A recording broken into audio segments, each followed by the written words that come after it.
Hello, I'm Chris Flisher, and welcome to Turning of the Wheel, an intelligent, lively discussion on astrology, art, and adventure. Timing is everything, and as the great wheel turns, we are best prepared when we are best informed. Join me as I explore the current planetary alignments and offer insights for coping with change. Educational, informative, enlightening, the Turning of the Wheel is a welcome pause in your daily swirl of constant change. Through intelligent discourse, inspired guests, and educational segments, I will help to enlighten your knowledge of astrology and guide you to accept change as the great wheel of life turns.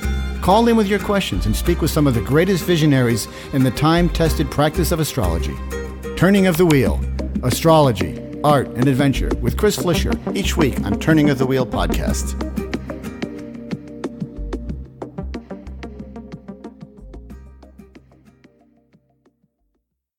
Hello and welcome to Turning of the Wheel. My name is Chris Flisher. As you know, this is a show about astrology, art, and spiritual adventure. And I try to delve into a lot of different topics over the course of my podcast years here. And of course, I always come back to astrology. It's my favorite topic of all. And I got a great guest waiting in the wings to come on in a few seconds. Before I get started, I want to remind you about my newsletter, which goes out every Sunday afternoon. In there, you'll find a couple of paragraphs of mundane astrology as they apply to all of us, as well as an individual breakdown of all the individual signs beyond that. And I encourage you to always read your rising sign and your sun sign each week. Put the two together for a more accurate impression of what's going to be unfolding in your life in the week to come. So without further ado, let's get on my guest. Her name is Elizabeth Grace. She's out of New York City. Her website is graceastrology.com. And we're going to be talking today about a very unusual topic, I think. It's titled, Stop Talking About the Planets. So that seems like an odd commentary or a topic for an astrologer to bring up. So let's get into that right away, Elizabeth. Welcome to the show. Thank you, Chris. I'm thrilled to be talking to you once again. Yeah, we had a good time last time. So we had a great time. Yeah, so what's the story here? Stop talking about the planets. How can we stop talking about the planets? Well, it depends on who you're talking to. Okay. And, that's what it is. I wrote this article. Astrologers have this language of astrology that functions as a secret code. And I can say, Venus and Aries, square Mars. And you know what I'm talking about. Right. I've communicated something to you. I say, Venus and Aries, this man might be impulsive. He needs to be impulsive in his feelings, and he may be a bit of a flirt. He needs to be that way. He needs to know that people are going to like him. I don't know if you have Venus and Aries, and if you do, I don't, but I am an Aries, so I do know what it's all about. So you know the quality of Aries. I do. Well, if you talk to somebody, perhaps a stranger or a client, if you're an astrologer, or you're talking to a journalist who's interviewing you about what you do as an astrologer, and you say, well, Venus is in Aries and that's why, they don't know what you're talking about. Of course not. I hear this all the time. Yeah, people want hard language. They want real words that they can understand and attribute to their own lives. Yes, exactly. So even though we love our secret code, because we understand this language and it communicates so much, if we're ever going to be taken seriously or more embraced more, fully by the general public, which most astrologers, we love this. We know the value of what we do. We are here to help.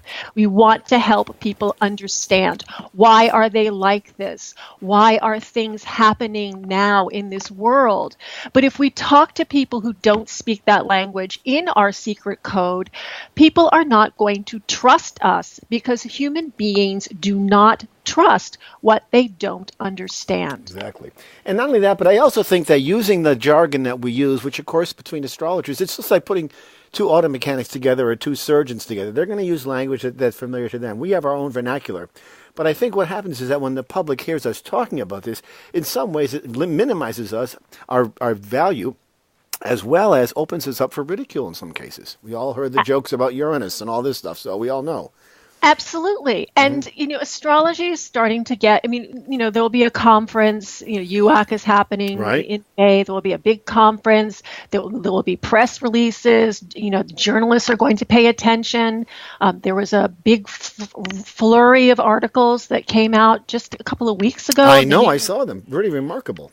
Very remarkable, very, very remarkable and wonderful. And, it's similar to I think the interest that was spiked in astrology in the aftermath of the Uranus-Pluto conjunction in the mid-60s. All of a sudden there was a little bit of a renaissance in astrology in the late 60s, early 70s. So now we've had this Uranus-Pluto square, and we're seeing that, people are tuning into this once again. Maybe that's it's part fantastic. of it. It's really exciting. It is so exciting. So we have to be prepared when people come up, and because journalists are now they're trying to fill column inches in cyberspace. They want this content, but if they don't understand what we're talking about, it's going to fall flat. Right. And that's the role of a really good astrologer, is to be able to bridge that gap and be able to translate what we know as our language into the daily vernacular of everybody who's out there. Absolutely. Yeah. Absolutely. Yeah.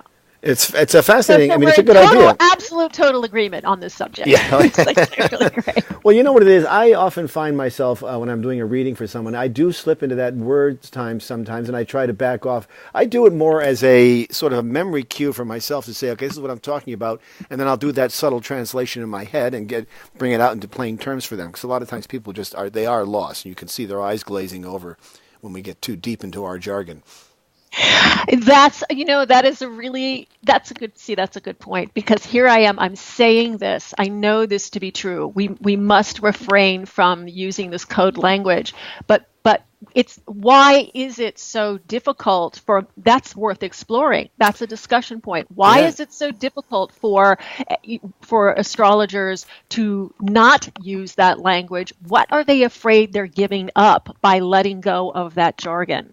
Well, I think what it is that because the jargon is so precise and accurate and is such a good summary of what we're trying to get across, it's hard.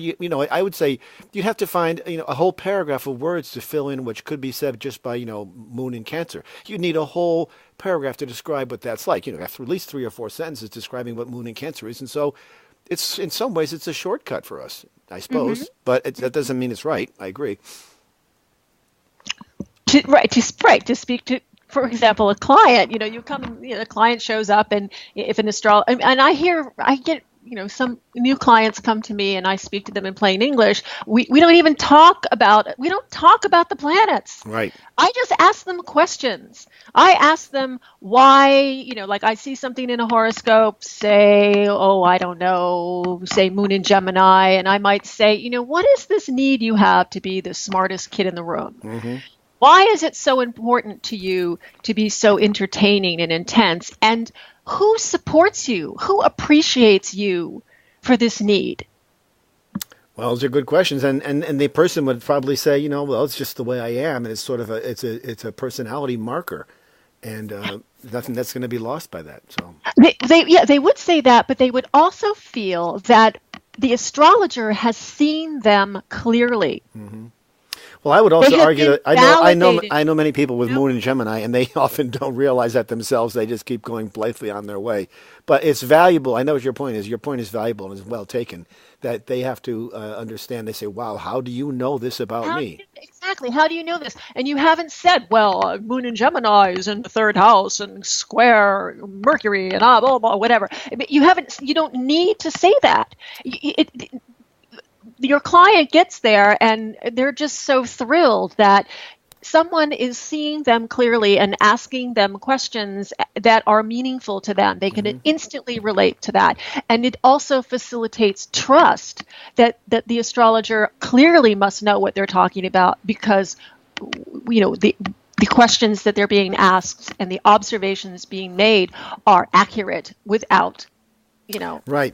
And what's interesting is that when I was very young and I had my first astrology reading done, it was purely by accident. A woman who I met on that day who had never known the first thing about me, which of course you'll understand, and asked me my birth coordinates. So I gave them to her, and she came back the next day with this full rain of 3 or 4 pages of handwritten notes about who I was, and I was actually dumbfounded. That's what actually started my interest in astrology, because she did not use the stuff that she did not say, Mars and in Aries, or she did not say Sun in 7th house, blah blah blah, all the astro babble that I call her, astro jargon. She didn't do that. She used plain English, and I was totally floored by her interpretation of me. I said, "Wow, you know me better than anybody's ever known me," which is Exactly. why I got hooked on astrology.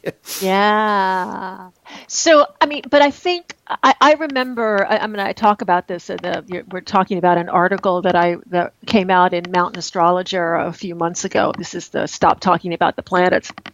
And I talk about in the article that it was very hard for me to give up this language because it is so precious and powerful to me. And I think other astrology students and practitioners may feel the same way. I didn't want to give it up. I thought that this jargon would make me sound intelligent to a client or somebody who didn't, prove that I had studied something very deep. But the reality is, and I think it's hard for people who love astrology to get this through their head, that their passion, it just does not translate to somebody who doesn't know, and you just have to give it up. You have to give it up. And the thing about it is that I think one of the reasons it's so difficult is because it's a very economical use of language. If you think about it, I mean, you can say, you can say Mercury in the third house to somebody, and an astrologer immediately knows what that means, but it doesn't mean anything to the average person, the average pedestrian on the street. But because it's so economical, as I said, it's saying that one little 3-word phrase versus a paragraph of trying to explain what you're talking about. I guess that's the allure of it. So if there are any students of astrology or teachers or people who are being interviewed by mainstream media, or maybe this discussion will sort of spark some I don't know, change in perspective. Again, what I'm saying is the realization that thinking that this jargon makes you sound smart, it actually is off-putting. It is off-putting. I agree. Yeah, it throws people the wrong way, and it gives them the wrong impression. I think it obfuscates them. It's difficult enough. I think when a person comes for an astrology reading, they have to be willing to do a certain amount of work on their own part. It's not a one-way street. It has to be a two-way conversation whereby they are willing to hear what we have to say to them and to digest it and to be able to move forward with it. But it's a very complex, as you well know, complex set of things we're dealing with. So it does require a lot of work on the client's part as well. They have to be willing to open up and understand what we're saying. And the way for that to be facilitated is to use the proper English language as opposed to using astrology jargon. Yeah. Yeah. And so it's interesting. I think that and the whole language of it, I think even when there, and as you mentioned earlier, the articles that have been coming out recently, there was one in the New Yorker, there was one in the New York Times, there was one in Atlantic Monthly, there was, this is just unusual, sort of bevy of articles about astrology, all from highly reputable news outlets. I don't know if they're starving for news. I can't believe they would be starving for news in this day and age, but it's interesting that they're looking at this as a topic. I find it to be very encouraging. And I hope that it does spawn a deeper interest in astrology. But our hurdle really still comes down to getting that message out there accurately in a way that is not off-putting to the average consumer. That's our biggest challenge, I think. Yes, and the average, I think, for the purposes of publicizing it and how it's discussed, to the average journalist who usually is not, many of them are not that interested in astrology per se. They're looking for the facts, or their editor gives them this assignment, go and find out what these astrologers are saying about, I don't know, at the last ESAR that they had in Costa Mesa, there was a ton of press that came out because astrologers were going to predict who was going to win the election. Right. But the point is, there was a lot of press, and it was very interesting to see how different astrologers, really people that we know in our community that are brilliant, amazing researchers and communicators, but would be stymied. They would fall into the trap. I'm looking at these quotes, here's one the guy was talking about, that guy who's in the Oval Office now, saying that, we know he was born at 10:54 a.m. in Jamaica Hospital. And from that, we can see that he has, quote, a very strong Mars vibe going on. Mm-hmm. and then the journalist is supposed to make sense of this, so the journalist is sitting here going, and then it goes on, the red planet's position in his chart, this he exudes the Roman war god's temperament, and he's channeling that energy, and you can imagine that this journalist who may not know anything about astrology is going, what is this crap? Right, and one of the questions I always get is, what is it that about people get this misimpression that the planets exude some sort of energy and they're not to be viewed in that regard. I think there's this big misconception. They get. Oh, good point. Let's talk about that. Well, people always get confused by that. They think that there's some sort of vibe coming out of these planets, and that's just not at all the case. It's more of an archetypal impression that is accurate. And we do ourselves a disservice if we start talking like that, because then people start rolling their eyes as if we are aliens ourselves. Yes, and this is such a great point, because this gets into the question of how. See, here's the thing. We are, it's a double-edged sword. We are expected to talk about the planets because that's what we do. Mm-hmm. We study, or whatever. That's what people think we do. That we're all staring at Venus and the moon and everything, but we're not really talking about Venus is influencing me. My teacher, Noel Till, just would scream, planets don't do anything. People do. So we have to shift that perspective when, a reporter might say, well, tell us, why, how can you make a case that Mercury retrograde is making us do all these things? So how does the astrologer answer that question? I know, and that's where the whole can of worms comes in, because it opens up a topic that can go on for quite some time trying to explain it. And I don't know about you, but I have found myself in readings with people where I end up teaching them astrology while I'm actually doing the reading, just to help Really? As a way to illustrate. Well, give me an example of that. How does that completely. work? Well, if somebody wanted to know, for example, the question might come up, just as we've mentioned, what does Mars mean? How does it translate? I would have to go out and explain them to that, so that I could then justify my comments to them. So I'd say, well, this is what Mars indicates in the chart. It indicates action, ambition, and drive, anger, aggression, blah, blah, blah. And then I'd have to go in. So in that regard, not a full-fledged lesson in astrology by no means. It requires more time, but at least to get a good smattering of what planets indicate and their attributes and how they apply and where they are located in the chart and how it is accurate to the individual that we're speaking with. I mean, those are important steps to take. And I do find myself having to back up sometimes and say, well, this is what this means, just as a way of illustrating what I'm trying to get across to them. I tend to shy away from words like means or indicates. I have that this just because of the way I was taught. Mm-hmm. I would say that Mars, for example, if they came up, or let's say a reporter would ask us, what about this Mercury retrograde thing, and how is it that Mercury moving backwards can cause all this havoc with electronics and communication? And then you say, well, you have to think of astrology as a symbolic language that's evolved. I mean, that's evolved in Western culture, particularly in Western astrology. It goes back to, you can say Mercury was seen up in the sky, close to the sun, close to the source. Oh, wow, he must have something, he must have a message because he's so close. He keeps going back and forth across the sun. He must have a message. And so over time, maybe, I don't know, because I wasn't there, Mercury came to embody the concept of communication and thought. Mm-hmm. So then you say, so if Mercury is the symbolic language, Mercury in the horoscope refers to how do we need to think? And the need is qualified by what sign is Mercury in? What quality is it flowing through? And how is it flowing with respect to the other players in the horoscope? So how is it aspecting Neptune, if at all? How is it affected? How is that need to think being colored by these patterns? And so then you go, well, Mercury retrograde.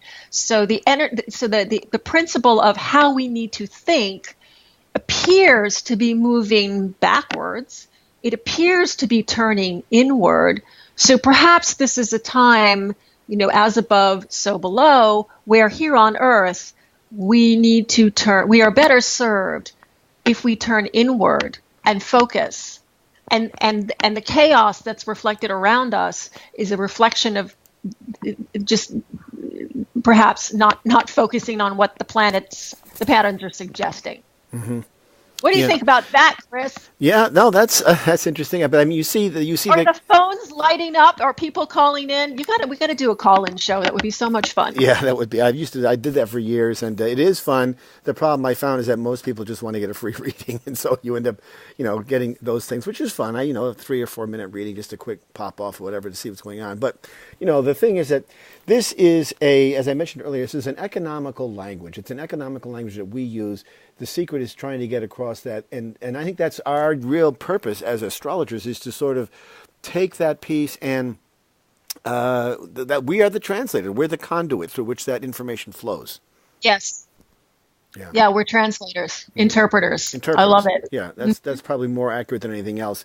But the thing is that people know who I am when I'm walking around town. I've been on TV and stuff like that. So they'll come up to me and say, what do the stars say today? What do the stars say today? As if I have got to pull it out of my head exactly what's going on. And then that requires me rather, having to explain where things are. And I would say, well, Saturn's in Capricorn now. We're focused on a lot of things that, some of these are foundational problems we're seeing arise. We've got to correct them. Saturn's here to make, and they still have that faraway look in their eyes because they don't get it. They don't get, even though you can validate it by what's happening in the news, even though you could substantiate it completely by what we're seeing in the news feeds. We can see this stuff happening. I mean, it's not a stretch at all. Yeah. So the thing is that the way you might deal with that to somebody whose eyes are going to glaze over, if the minute you start talking about Saturn and Capricorn, is you just say, well, this is a time where people need to get real. There is a demand for practicality. There is a demand for institutions. I've been saying that, there are a couple of things. We're in a pattern. We haven't been in this pattern since, what is it? I think it was 1986. 1988 to 1991. Right. And then before that, it was 59 to 61. And then before that, this is our favorite. I love this.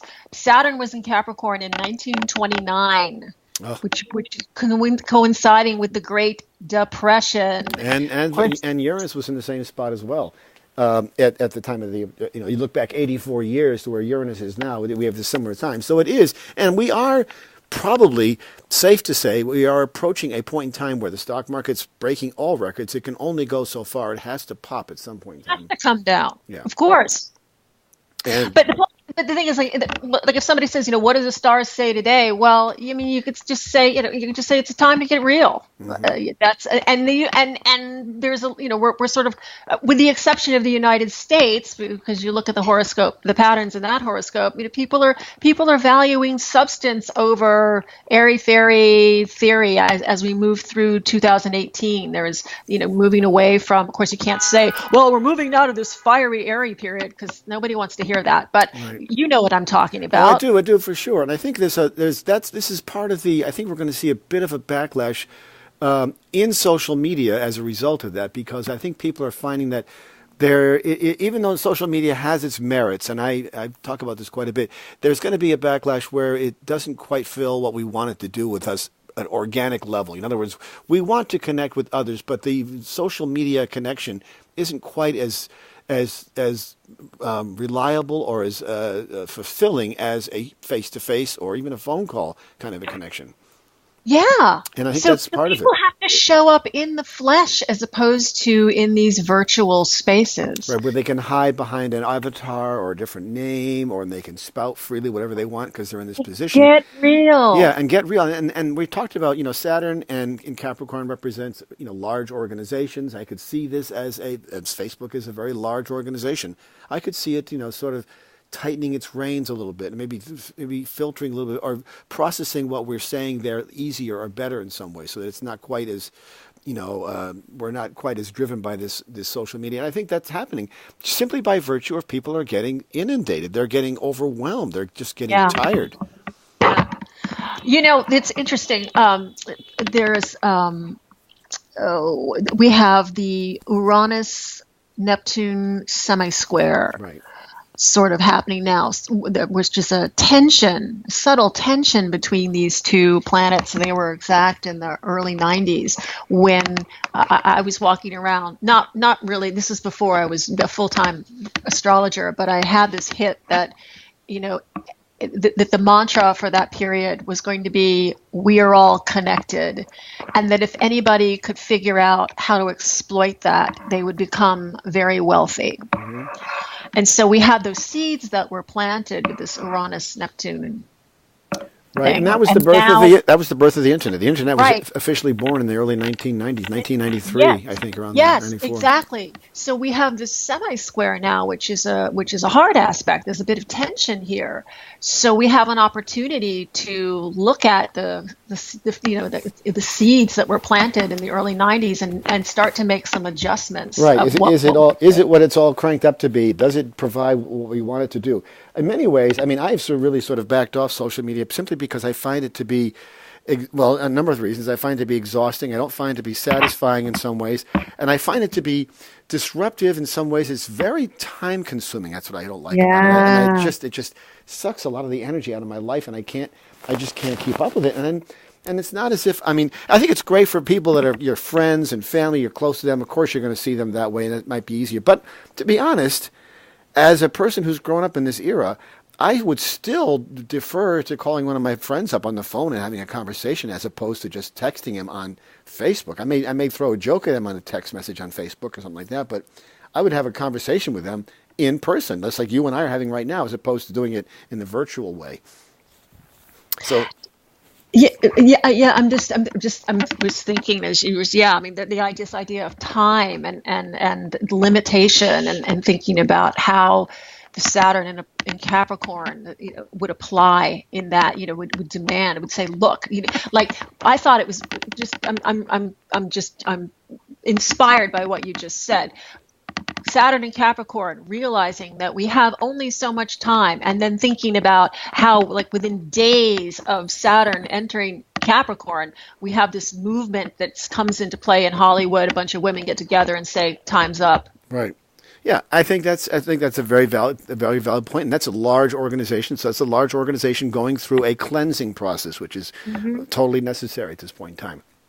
Really interesting. We are talking today with Elizabeth Grace, and we're going to take a quick break in a few minutes here. Her website is graceastrology.com. I encourage you to go there. She puts a lot of stuff out every day, and she's on Facebook and Twitter and all those places we just talked about. And so have a glance over at her website, graceastrology.com, and we'll be back in about 2 minutes and continue our conversation. So hang in there. What is your destiny? Where are you going? What is your real purpose? Do you know? Do you want to know? Of course you do. It's your duty to yourself. We are all here for a reason, and we all have great potential. Discover all of this and more with a professional astrology reading. My name is Chris Flisher, and I can help you. Discover your strengths and work on your weaknesses, and live your life to its fullest capacity. Based on your birthday, birthplace, and birth time, an authentic astrology reading will allow you to live your life to the fullest and reveal your true purpose. Only real astrology can give you real information. It is your destiny, and it is your path. Write me at chris@chrisflisher.com and book a reading today, or call me at 978-393-1036. That's 978-393-1036. www.chrisflisher.com.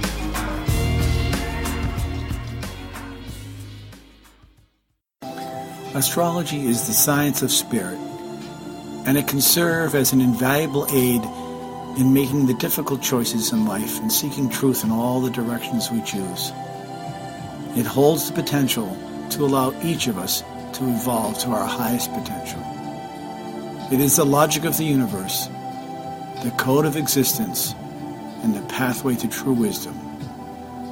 It is our duty to draw from it the instructions for our lives and to live them to our fullest potential. As the great wheel turns, we are best prepared when we are best informed. Hi, your host, Chris Flisher here. I've been producer and host of this podcast and radio show for the past 10 years. My goal has always been to provide enlightening, progressive, and logical discussions about where we are as a species and how we move ourselves further down the road towards our greater potential. I believe astrology provides a great tool for observing our progress and awakening our consciousness to becoming a whole, better, and more complete individuals. I have sought to invite the best contemporary guests, thought leaders, and progressive minds to discuss topics that concern us all, regardless of your beliefs. Consider making a contribution through PayPal to help keep the great wheel turning so that I can continue for the next 10 years along the same enlightened path. As always, I thank you for your support. Okay, welcome back to Turning of the Wheel. We are talking today with Elizabeth Grace. She's an astrologer out of New York City. Her website is graceastrology.com. And we've been talking about sort of the role of the astrologer in relationship to the client or to the world. Even if you write, horoscopes for magazines and newspapers, as I do, you have to be able to find the right phraseology without getting into what I call astrobabble or the astro talk, which is using the vernacular of our divination tool, which is using the planets and the signs and the aspects. People do not understand it. So we, as a role, our role, ideally, is to be the conduit between the complex language of astrology and making it palatable and understandable to the average person in the street so that it does serve some value. Now, there are some statistics out there that say more people are aware of what their astrology signs are than we possibly imagine. And many people might even be secret astrology observers, but they don't want to admit that because of the sort of the stigma that sometimes is attached to the idea of astrology. Oh, you believe in the stars, and we have to talk about that. Believe in the belief system thing. Yeah, I mean, it's really true. It's an interesting thing, and so people are not quite willing to fess up, but yet they want to be able to understand it, and they want to see the act. And I get stopped all the time. People say, "Wow, your stuff was accurate last week. I was totally on spot." But yeah. I wasn't telling them to buy a lottery ticket on Tuesday. I was telling them to go out and look at their money. And so our money was going to be in part of their weekly, much more so than usual on that week, for example. And so this is our challenge, is getting into this spot where we have that ability to be the translator for people. So you said something about belief system, and that is an excellent point, because I get this from skeptics all the time. I don't believe in astrology. Okay, so my teacher said, and actually I think Grant Louie also said this too. He said, I don't believe in it either. No, this is profound. No, it's a good point. I like that. But so then you have to tell them why. You say, I don't believe in astrology either. It's not a religion. Let's put it this way. It could be. I don't see it as a religion or a belief. It's like saying I don't believe in genetics to me, because astrology provides information about timing and cycles. It's something to know about. It's something to know about. And when people say belief implies that there's some sort of something is taken on faith, I guess, is what it comes down to. And I would say that belief is a difficult word. I've had this discussion with other astrologers before. Is it a belief system? No, it's not really a belief system. It's whether or not you subscribe to the logic of the patterns that are there. Do you subscribe to the influences that you're feeling? Does that make sense to you? Can you validate that? Those are the things that those words are more applicable, I think. Yes, if we accept the premises as true, then the conclusion necessarily follows. Exactly. Symbolic logic was my favorite class at Wellesley. I loved that class. Yeah. Symbolic logic. It's fascinating. It's great. It's a lot. So astrology, but again, the jaw will fall on the floor because that you're saying that you don't believe in this. You're shifting. It's our role as astrology, if we are professionals or students, to shift that perspective so that people can feel secure about reaching out for this information that is there to help. Yeah. Many people are afraid to go talk to an astrologer. They don't, because people are going to laugh at them, or the astrologer is going to tell them something horrible, and they don't want to, and they feel powerless because they think it's fatalistic or whatever. And so we have to shift this perspective and say, look, you go and you get an X-ray, once a year, or whenever you go in for your checkup or you do your blood work, it's the same kind of it's the same kind of relationship. It's a data. We're like dentists, Astrologers are like dentists. Come and see us once a year for an annual checkup. If you have a toothache, call us, because we can help you with that crisis and help you from not having to abscess and have a root canal. Right, exactly. And I think it comes down to having the conversation in a way that is meaningful, has some depth, and has some value around it, because they have to be able to understand what the concepts are. And I think also that I always try to say, I couch my phrases in saying astrology is a theme-based modality more than anything else. There's a lot of astrologers that would perhaps argue, but I think it's a theme-based. In other words, talk more about that. A theme-based modality. Well, I think, as I said, there's going to be a theme. It's when you get into the specifics that people get frustrated. People want specifics, and I don't think that specifics are necessarily what astrology provides. I think it provides a backdrop, a stage setting, for lack of a better word, whereby you are in a situation where you say, well, this is where the action is going to be taking, and this is the room in your house where you're going to be this week. And I think that's the best way to sort of analogize it. I love that. Yeah. So this is the room in the house. Yeah. Today we are in the kitchen. We're going to be dealing about matters of nourishment and what feeds your soul. And tomorrow we're going into the study, or maybe 3 days later when the moon moves from Cancer to Virgo. I don't know. So that's really cool. But there are ways.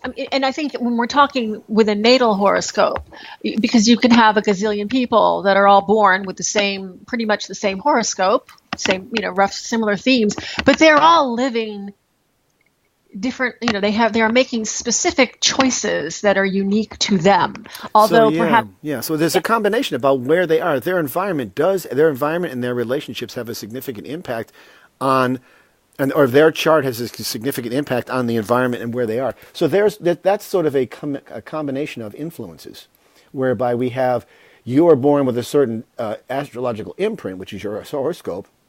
But you bring that, and your life may be very different than my life, and your role and your influences as you go through your life are going to be different, but you're going to be manifesting them and witnessing them through the lens of your distinct horoscope. It's like having a pair of glasses. If you have a pair of glasses and you look through those glasses are set for your eyes to make things clearer.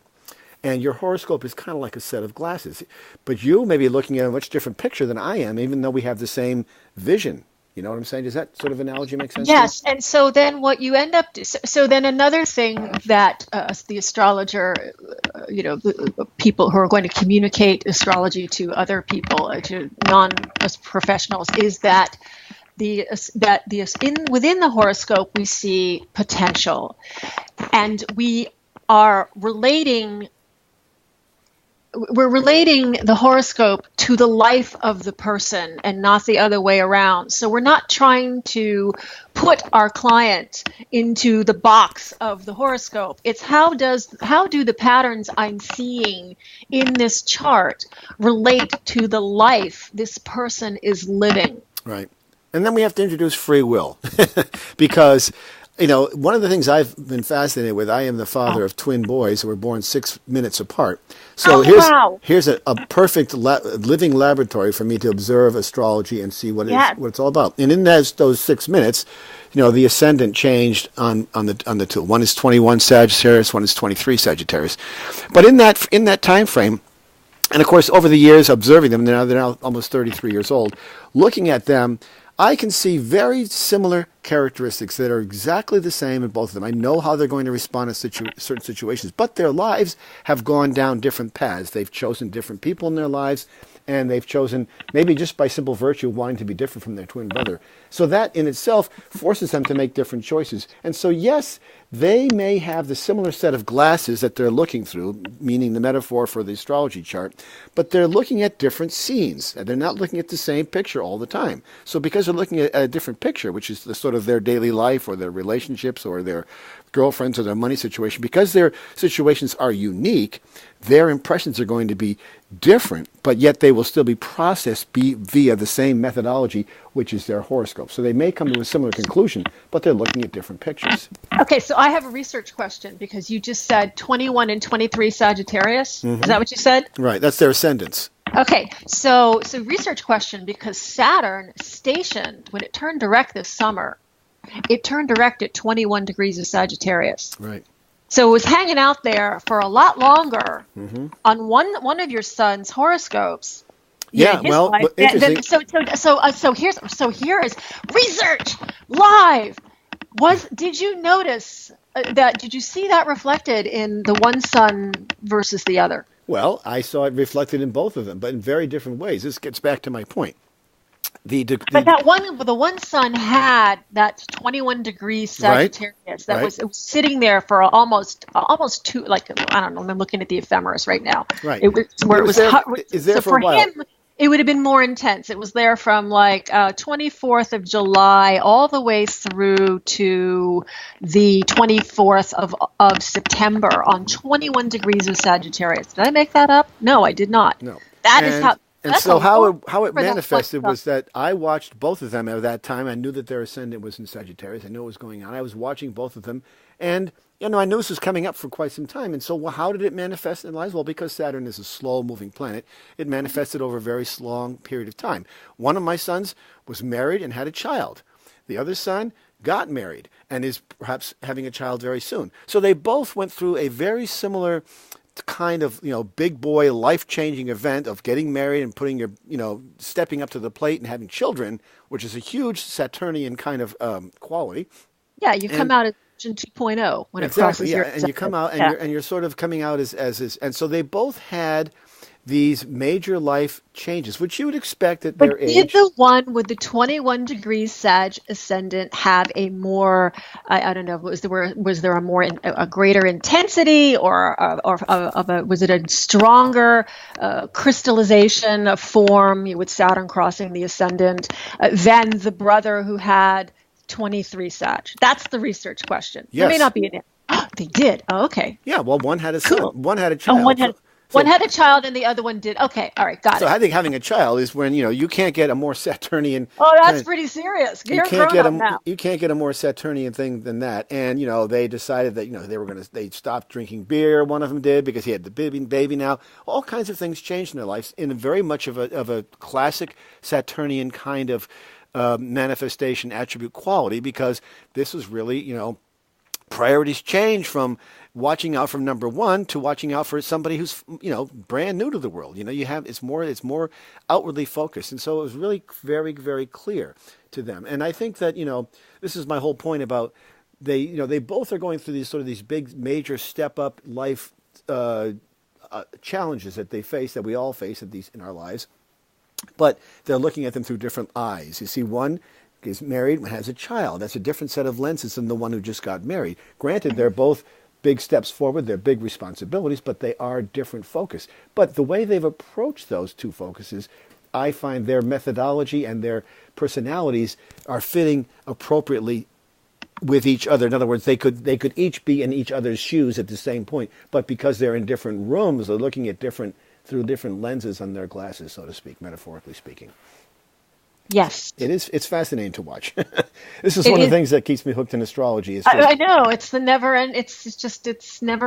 It never gets boring. Right. And I think what other people I hear oftentimes, one of the other topics is worth of noting when we're talking about this subject, is the idea of backing into astrology. And what I mean by that is the events happen, and then we run to find the aspects. And I think we're all guilty of this in some regard, because we want to sort of find the logic. We want to see, what happened? What made that happen? And then we sort of try to put together the pieces. The problem I have sometimes is that the formula is not always the same for what you're looking for. So you kind of have to dance around and morph this and morph that to make it fit. And that's something I think that we have to be cautious of as astrologers, which is why when I have a client come to me, the less I know of them, the happier I am. I don't want to know much about them unless, I see them on a yearly basis, and I'll know a little bit about them. But ideally, I really want to know as little about them as possible. I just want their birth data, and I want to go from there when I do a reading. Yeah, I would second that. It's going to be there in the horoscope, and you don't. I don't Google my clients or anything, and it's kind of fun because sometimes people show up and I haven't looked them up, so I don't know that they have this really important job or they just won an award, and I don't know. I just Exactly. Whatever is in the horoscope, and I actually think that people appreciate that because they really are being seen clearly without any trappings of I'm going to be oohing and awing because they've had this dazzling accomplishment. I'm just going to look. It's like, okay, if they did something fabulous, I'm going to see it in the chart, but I'm not going to be like, just like, you just see people with a level of authentic. It's more authentic, is what I was going to say. It's much more authentic. It is, and that's the only. That's what I'm seeking when I look for astrology. I want purity.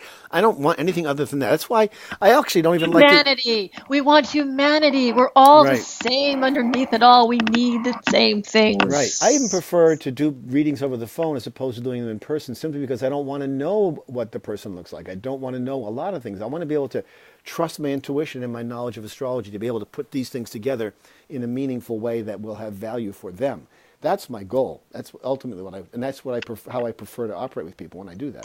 And it works just fine. I mean, it really does. I mean, we're so blessed with this, in this technological. One of the nice things about technology is that we can work with clients, all over the world. It doesn't matter, whatever time zone. It doesn't matter. And a phone consultation is.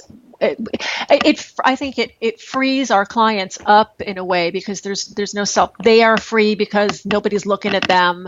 They can just literally come as they are because I can't see them. The level of connection, some people are like, well, you can't really get much done. Well, yeah, actually you can. There's a profound level of connection with the voice inside your head. As I'm hearing your voice inside my head, it's really, because I'm not looking at you. We were going to Skype and do a video, but we decided not to. But I hear you in my head just fine. Yeah. Interesting too is, and I was talking earlier about the idea of a theme with astrology. I think that's important because a theme is something that can last far longer than just a day. That's not to say you're not going to have moods or ups and downs or ebbs and flows on any given day.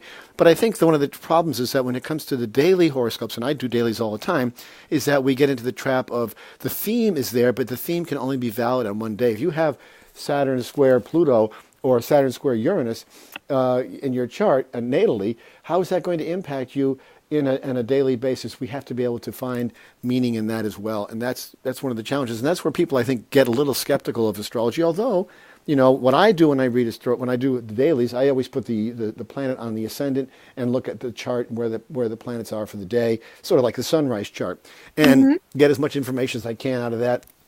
And I think that the longer the arc of time that you provide, the better off we are. So that's when I do when I do I call it a glimpse in time. When I do one of my readings, it sort of gives me an overall. And I only look like from Mars outward to see what's going on, rather than looking at or Jupiter, even looking at Jupiter outward, simply because I don't want to have to be tied into the daily machinations of what could happen on a daily basis. I want to get the broader the flux. You want to get the broader themes going, Yes, absolutely, absolutely.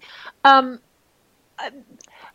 was going to say, what was I was going to say something. Oh, okay, yes, this is what I was going to say about getting specific. Astrology does, this is the thing that's amazing about astrology. You can use it to do many different things. So whereas you can't see the specific choices that an individual is going to make in the horoscope, it's thematic, as you say. There are ways to use astrology to address a specific issue. Yes. Oh, I agree with that. Through horary astrology, like you ask a question in a sacred space that has never been asked before. The burning question that you have an emotional investment. You have to know the answer. Does Bobby love me? Will we get married? Should I buy, that car? Whatever.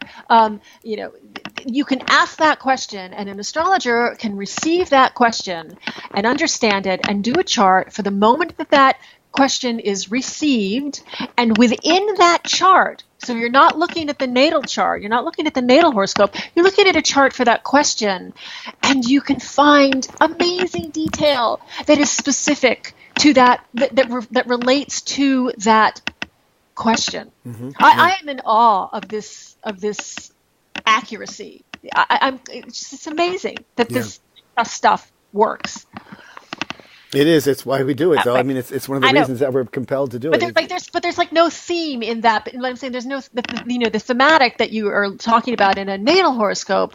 You could there is a way. You can do you can use astrology to figure out what are you likely to experience in a particular place in the world through astrocartography. There's so many. When is the best time to do when is the best time to get married?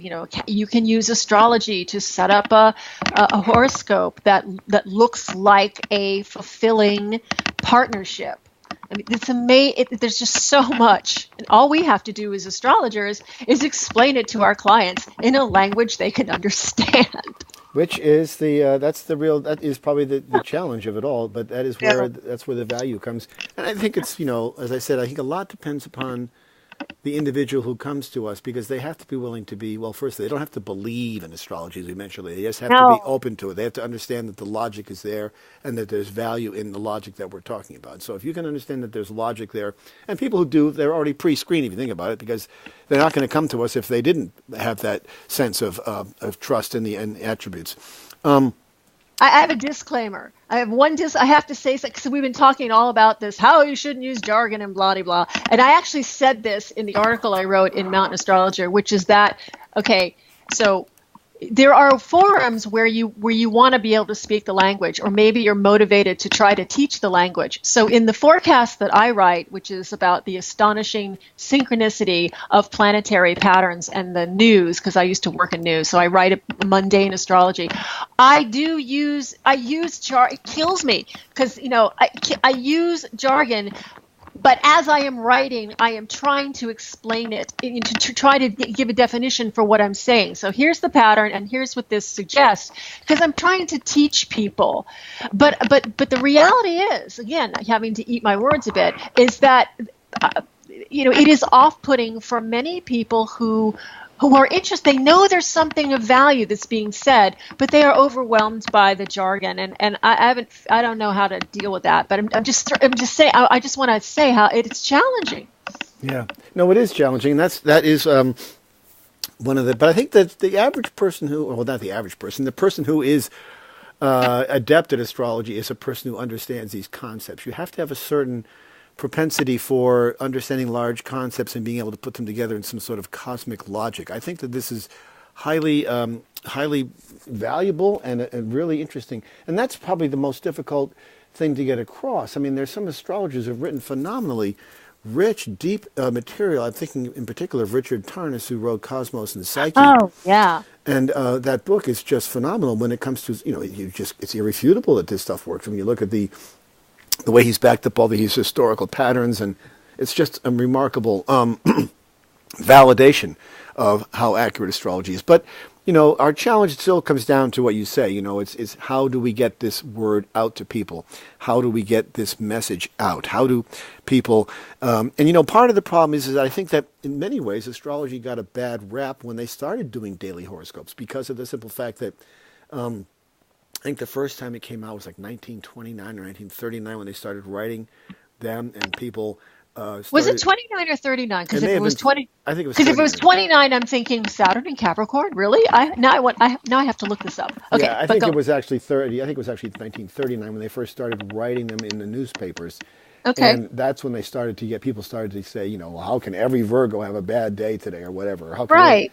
And it isn't. It's more. That's where the challenge comes from. And I think that in some ways that taking the broader theme, I write astrology now by the week or by the month, just because I think it gives me more room, more flexibility to bring in some of the concepts and the themes. The dailies are difficult. I still touch base on my dailies. I look at them occasionally if I have one that comes through. I don't subscribe to any applications or anything like that for that, because I'd rather figure it out myself, and I can always tell where I am. But it is interesting to see how that could be a confusion factor for people. Well, yes. It is confusing, and it's. I mean, sun sign astrology. Yeah. I mean, it's just, there's so much more than the sun sign. It's like we should be talking about the moon. We just had an eclipse. The eclipse in August. Why do we have a total eclipse? Because through the miraculous perception from planet Earth that the moon and the sun, though the one is a zillion miles away and a million times bigger, and the moon is really close and really small, from our perspective, Yeah. they are the same size. So that should tell you, as above, so below, that the moon in the horoscope needs to be given the same level of attention as the sun. Yeah. Yeah. It's It's subject true. for a whole other conversation. But this is why sun sign astrology is just disappointing and frustrating. But it's a place to start. It is. It's a place to start, and people are. The average person is not going to spend as much time delving into it as we do because their interest is pretty cursory or just superficial. They just want to get a touch on where or people will say, "Gosh, my day was pure hell today," and they go back home and read their horoscope, and they could see that perhaps that was supposed to be, or oftentimes it's not. Sometimes, and then they say, "Well, how could?" Yeah, so then you have to deal with because that. an astrologer didn't write that forecast. One reason, Well, because the editor of the publication really doesn't care. He just knows that if there's an astrology column, people are going to read it, and it really doesn't matter what it says. There are people like that, as you know. I do know that. Yeah, I do know that. But yet you can't. You can only. You have to do it 12 times. You got to be 12 different houses. You've got to be. You got to know what you're doing there and where the action is and how to address it. And you just can't. I don't think you can just bounce it off like that. There are certain, and of course, So we need to be training people not to rely on these daily horoscopes. We need to train the general public to have an astrologer in their stable, just as they have a dentist and a primary care physician. Yeah, well, good luck with that and an one. accountant. But seriously, that is the task. That is the task, The task is, don't go to the general forecast of the newspaper. You can't trust them. You may not. I shouldn't say that, because there are some very reputable, strong astrologers. Who are like. I mean, I do a daily, but I don't write by sign, because so there's going to be some. What you're doing, I'm not dissing what you do. I don't want to say that, but there are some where you have no idea who wrote this thing. Oh, I know that. I know. I've seen them. But I would say is what I've tried to do is in my pursuit of trying to get this word out there is I tell people to always understand the three most important parts of their chart. Learn what the sun is, learn where your moon is, and learn where your ascendant is. And if you get those three, you're going to be much closer to understanding what's going on than say someone who's only reading their sun sign. Yes. Yeah, I think that's valuable right there. Just that alone, it gets them that much closer. It's another tool in their toolbox to understanding themselves. Absolutely. Yeah. And we're all about understanding and interpreting and helping people understand why they are like this and why things happen when they do. And why they happen when they do. But it is those long. I take much more comfort in the longer aspects of the outer planets because of the themes that they represent and the place that we are in. The action may not happen on a daily basis, but it does happen over the course of time, depending upon the influence of the planet and its influence in your own personal chart, where it's transiting. Having Jupiter in your second house, that's not the worst year, perhaps, if you're involved with, it could be a big money investment, big money outgoing. It can also be big money incoming, and it can be the presence of money, and that all is highly elevated in your chart. So I think those things are useful to know, and that's where I think the real value of the astrology comes by. And I've had clients who've come to me and had their initial reading and were so happy with the initial reading, they want another one a month later. I said, well, not much is going to happen. Not much is going to change in a month from what I've already told you. You're going to get some specifics, but these are slow patterns. You've got to be willing to adapt and move with the slow patterns. But they're just looking for reinforcement. Oh, I know that. You have to tell people 5 times before. I'll never forget this in terms of a career brochure I read a million years ago about how the theory was you have to repetition. I know. You have to. We give our clients so much information the first time you go to an astrologer. It's just mind blowing. It can be. It's overwhelming. It's so much so that to come back a month later, it's because they need to have the message repeated so that they're getting it in their system. It's overwhelming. Yeah, it is. And that's why I always do a recording, and I give people the recording and I say, take it home and digest it slowly, because it's going to take you some time. It's like eating a big dinner. Yeah. I understand that. Well, our time has come to an end. We've been talking today Are you going to UAC? I am planning on going to UAC. Yes, I am. Yay! Yeah, I hope Me so. too. Yeah. And so we've been talking today with Elizabeth Grace. Her website is graceastrology.com. I encourage you to go there. She has a lot of great interesting things on there. And she does a lot of daily mundane forecasts, which are really good. I love about the news. I love about the news because the news is it's just right on track with the astrology where we are right now. It's phenomenal. I mean, it just amazes me, especially when we see all the big events happening and all that stuff's going down. It blows my mind, for lack of a better word. But anyway, Elizabeth, thank you so much for coming on today. We had a great conversation, and I look forward to meeting you at UAC. And again, Grace in Astrology. May in Chicago. Tell everybody listening they need to go. If you're an astrology junkie, go to UAC. Go to UAC. Chicago, it's well worth it. You'll May. see all the big rock stars of astrology will be there, Yeah. and you'll Great. love it. It's just a lot of fun and really educational, and you'll learn a lot. If you're not hooked by astrology, you will be by then. So take heed of that and have a great time. And Elizabeth, thanks so much for coming on today. We had a great conversation, and I hope to see you soon. And yes, you will in May. I'll be speaking, so Very good. You definitely see me. Yeah. GraceAstrology.com is her website. Yes. Elizabeth Grace out of New York City. With an S, not a Z. With an S, not a- ELIS. Okay, very good to know. And that's a very good point. And we'll be talking to you hopefully in the near future. So thanks so much for coming on. Very good. Okay. Take care. Bye-bye. Bye. You've been listening to Turning of the Wheel with your host, Chris Flisher. To schedule a reading with me or to order artwork, you may visit my website at www.turningofthewheel.com. That's www.turningofthewheel.com. Or you can call me at 978-393-1036. Thank you. And as always, be open to possibilities.